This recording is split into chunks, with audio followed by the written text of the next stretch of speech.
Middle east के समंदर से इस वक्त एक ऐसी खबर आ रही है जो पूरी दुनिया की अर्थव्यवस्था और शांति को हिलाकर रख सकती है। ईरान और अमेरिका के बीच जो सीज फायर यानी युद्ध विराम हुआ था वो अब टूटने की कगार पर है।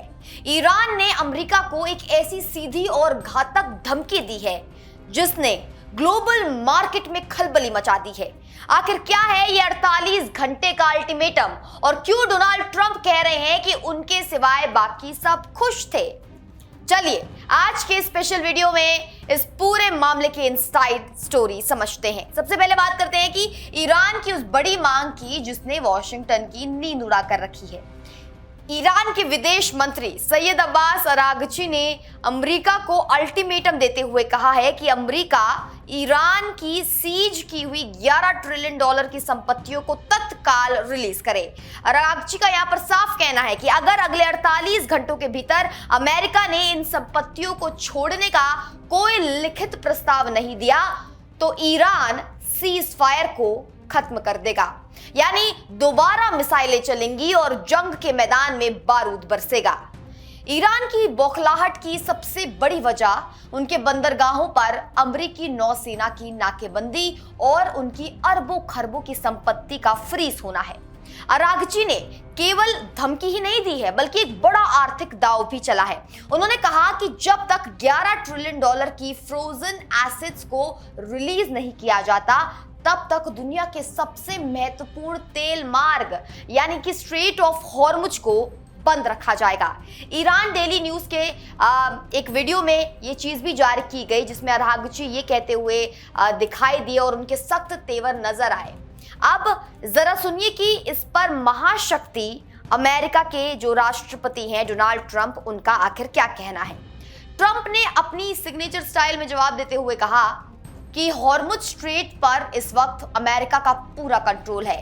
ट्रंप ने एक बहुत ही दिलचस्प वाक्य साझा किया। उन्होंने कहा कि हम इसे 3 दिन पहले ही खोल देते क्योंकि ईरान ने हमसे संपर्क किया और कहा कि वे इसे खोलने पर सहमत है। मेरे प्रशासन के सारे लोग इस बात से खुश हो गए थे सिवाय मेरे। ट्रंप ने आगे इसकी वजह भी बताई।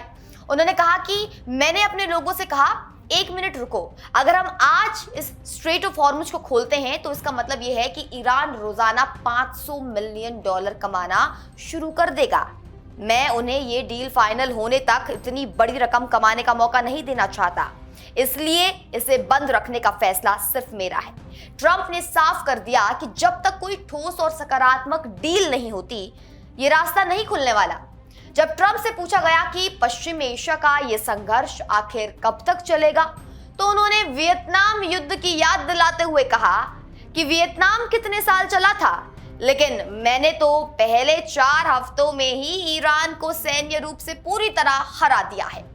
ट्रंप का दावा है कि अमेरिका अब तक ईरान के उन 88% टारगेट्स को खत्म कर चुका है जिन्हें वे निशाना बनाना चाहते थे। उन्होंने चेतावनी दी कि अगर ईरान ने जल्द ही डील फाइनल नहीं की तो वे बाकी के बचे हुए जितने भी टारगेट्स हैं उन सभी को पूरे 100% तरीके से नष्ट कर देंगे।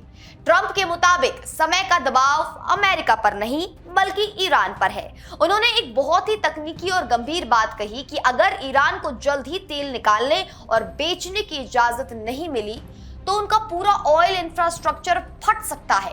तेल को स्टोर करने की जगह खत्म हो रही है और अगर तेल का दबाव जमीन के अंदर बढ़ गया तो ईरान का ऑयल नेटवर्क ऐसी स्थिति में पहुंच जाएगा जहां से उसे कभी रिकवर नहीं किया जा पाएगा। ट्रंप ने अंत में बहुत ही कड़ा संदेश देते हुए कहा, मेरे पास समय ही समय है और मैं किसी दबाव में नहीं हूं। हमारे जहाज लॉक एंड लोडेड हैं और वे एक्शन के लिए पूरी तरह तैयार खड़े हैं। तो दोस्तों स्थिति ये है कि एक तरफ ईरान के पास केवल 48 घंटे हैं वरना उनकी अर्थव्यवस्था और तेल इंफ्रास्ट्रक्चर खतरे में पड़ जाएगा, वहीं दूसरी तरफ ट्रंप अपनी शर्तों पर अड़े हुए हैं और युद्ध खत्म करने के लिए 100% तबाही की धमकी दे रहे हैं। क्या ईरान अपनी 11 ट्रिलियन की संपत्ति वापस ले पाएगा या फिर हॉर्मुज की नाकेबंदी दुनिया को एक और तेल संकट की ओर ले जाएगी? आपकी इस पर क्या राय है, हमें कमेंट बॉक्स में जरूर बताएं।